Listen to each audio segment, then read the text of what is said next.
राष्ट्रसंत Vidyaniketan primary school Umarkhed, class 7th, subject science, and our unit name is static electricity. What is the origin of an electric charges? म्हणजे विद्युत प्रभाराचा उगम कसा होतो? All substances are made up of particles, and these particles are ultimately made up of very tiny atom. We shall be looking at the details of atomic structure later. At this stage, it is sufficient to know that each atom contains a stationary positive charges and moving negative charges. These two charges being perfectly balanced, an atom is electrically neutral. म्हणजे सर्व पदार्थ हे कणांचे बनलेले असतात आणि हे कण अंतिमतः अतिसूक्ष्म अशा अणूंचे बनलेले असतात. अणूच्या संरचनेविषयी तपशील आपण पुढे पाहणार आहोतच. आता एवढे माहीत करून घेणे पुरेसे आहे की प्रत्येक अणूमध्ये स्थिर असा धनप्रभारित भाग व चल असा ऋणप्रभारित भाग असतो. हे दोन्ही प्रभार संतुलित असल्यामुळे अणू हा विद्युतदृष्ट्या उदासीन असतो. All objects are made up of atom, which means that they are electrically neutral. Then how do objects become electrically charges? सर्व वस्तू अणूंच्या बनलेल्या असतात, म्हणजेच त्या विद्युतदृष्ट्या उदासीन असतात. तर मग वस्तू विद्युत प्रभारित कशा होतात? For some reason, the balance of electrically neutral atom get disturbed. For example, when certain objects are rubbed against each other, the negatively charged particles on one object go to the other object. The object to which they go become negatively charged due to an excess of negatively charged particles. Similarly, the object from which the negatively charged particles go away become positively charged due to a deficiency of negatively charged particles.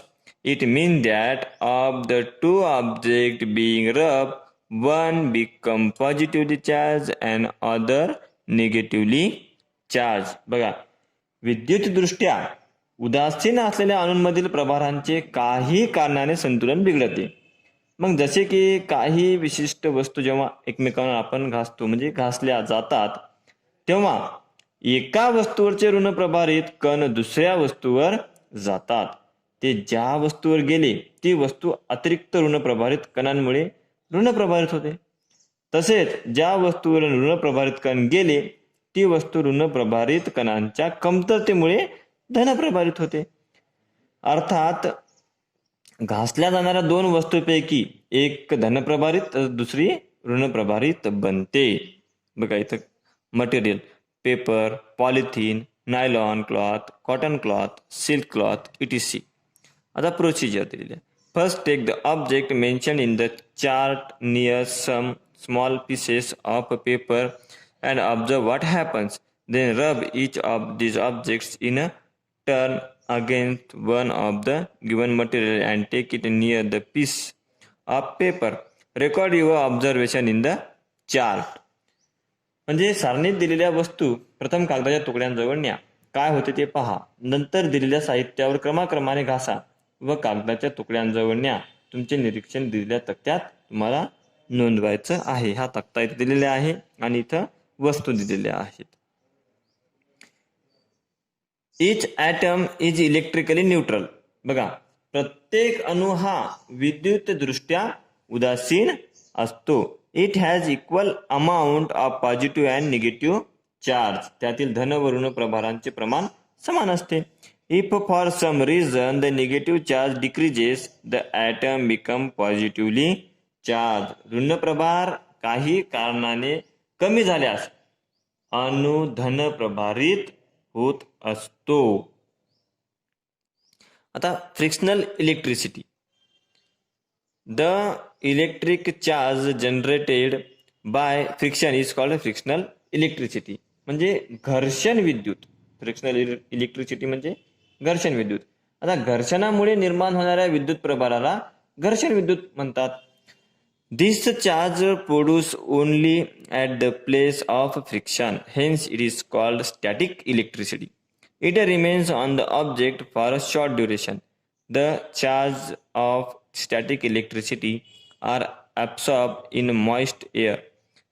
That is why this experiment should be performed in a dry weather, particularly in a winter. त्यामुळे या विद्युत प्रभाराला स्थितिक विद्युत असे म्हणतात. हे प्रभार वस्तूवर घर्षण झालेल्या ठिकाणीच असतात. म्हणून या विद्युत प्रभाराला काय म्हटलेलं आहे? स्थितिक विद्युत. वस्तूवर ते थोड्या वेळपर्यंत राहतात. स्थितिक विद्युत मधील प्रभार दमट व ओलसर हवेत शोषले जातात. म्हणून हिवाळ्यात कोरड्या हवेत हे प्रयोग करून पाहावेत. बघा ॲपरेटस दिलेले आहेत तिथं. A few straws, woollen cloth, socks or gloves, glass bottle. Procedure दिली आहे. Place a straw on a bottle, म्हणजे आपल्याला काय करायचं आहे? बाटलीवर एक स्ट्रॉ ठेवायचा आहे. Take another straw near it, आणि काय करायचं आहे? दुसरी स्ट्रॉ तिच्याजवळ न्या. काय होते ते पहा. Observe what happen. Leave the straw on the bottle as it is. काय होईल? दुसरी स्ट्रॉ बाटलीवर स्ट्रॉ तशीच ठेवा म्हणते ते. रब the other straw against the woolen cloth and take it near the straw on the bottle. आता दुसरी स्ट्रॉ काय करायचं? लोकरी कापडाने घासायची. लोकरी कापडाने घासून व बाटलीवरील स्ट्रॉ जवळ न्या. Observe what happens. Now take straw and rub them against woollen cloth and the same time. आता काय करायचं आहे? दोन स्ट्रॉ घेऊन त्या एकाच वेळी लोकरी कापडाने घासा. त्यातील एक स्ट्रॉ बाटलीवर ठेवा. Keep one of the straw on the bottle and take the other near it. एक काय करायचं आपल्याला? बाटलीवर ठेवा आणि दुसरी तिच्याजवळ न्यायची. काय होते ते बघा. See what happen. Keep the rubbed straw on the bottle as it is. Take the woollen cloth on which it was rubbed close to it. बाटलीवरील घासलेली स्ट्रॉ तशीच ठेवा. आता ज्याने घासलेली ते लोकरी कापड स्ट्रॉ जवळ न्यावं. काय होते ते पहा. Record your observation in each of the above procedure in the chart. आणि वरील जे सर्व कृती तुम्ही केल्या त्याचे निरीक्षण तक्त्यात नोंदवायचं. तक्ता दिलेला या तक्त्यामध्ये त्याला नोंदवायचं आहे. Electrically charged objects attract uncharged object. There is a repulsion between like electric charges.